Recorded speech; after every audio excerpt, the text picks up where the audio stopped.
বলেছিলেন বিয়ের আগে আমাকে ছাড়া তুমি বাঁচবে না, এখন কি হলো? এই বেলায় জানতাম যে এই মোবাইল নোটিফিকেশন গুলো টুরুম টুরুম টুরুম সবসময় বাজতেই থাকবে। একটা মুহূর্ত স্যার কম থাকে না স্যার। মহামান্য আদালত, আপনি আমার অনুমতি দিলে আমি রফিক সাহেবকে কিছু প্রশ্ন করতে চাই। আচ্ছা রফিক সাহেব, আপনি সংসারে কোন ধরনের দায়িত্ব পালন করেন?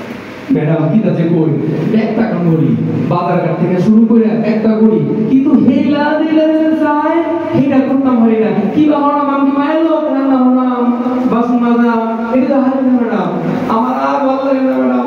রোজ সাহেব আমার মুক্তি দেন, টিকটকের থেকে মুক্তি দেন।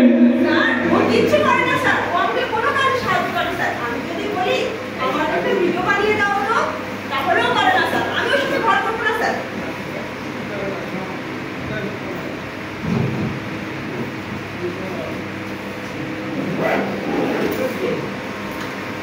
মহামান্য আদালত, আমি রফিক সাহেবকে আরো কিছু প্রশ্ন করতে চাই।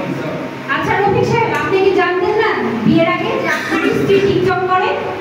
ম্যাডাম কিতা কইতাম যেই বেলা হেলে দেখতাম বেশি 5000 হাজার ধরে আসছে আই তো সাই না কিবা পড়ে ম্যাডাম।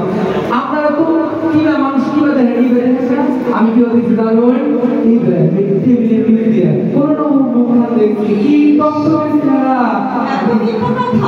কেন বিয়ের আগে তুমি আমার সাথে টিকটক ভিডিও করেছিলে? আমি দেখিয়েছো? আমার কাছে ভিডিও আছে, আমি যদি দেখাতে পারবো। দেখতে চান আপনারা? আমি কি জানতাম এরকম হবে ম্যাডাম? কি বলা বলো এই রাখলাম এখন কি করতেছে? রফিক সাহেব, আপনি আমাদেরকে বিয়ের পরের ঘটনা বলুন।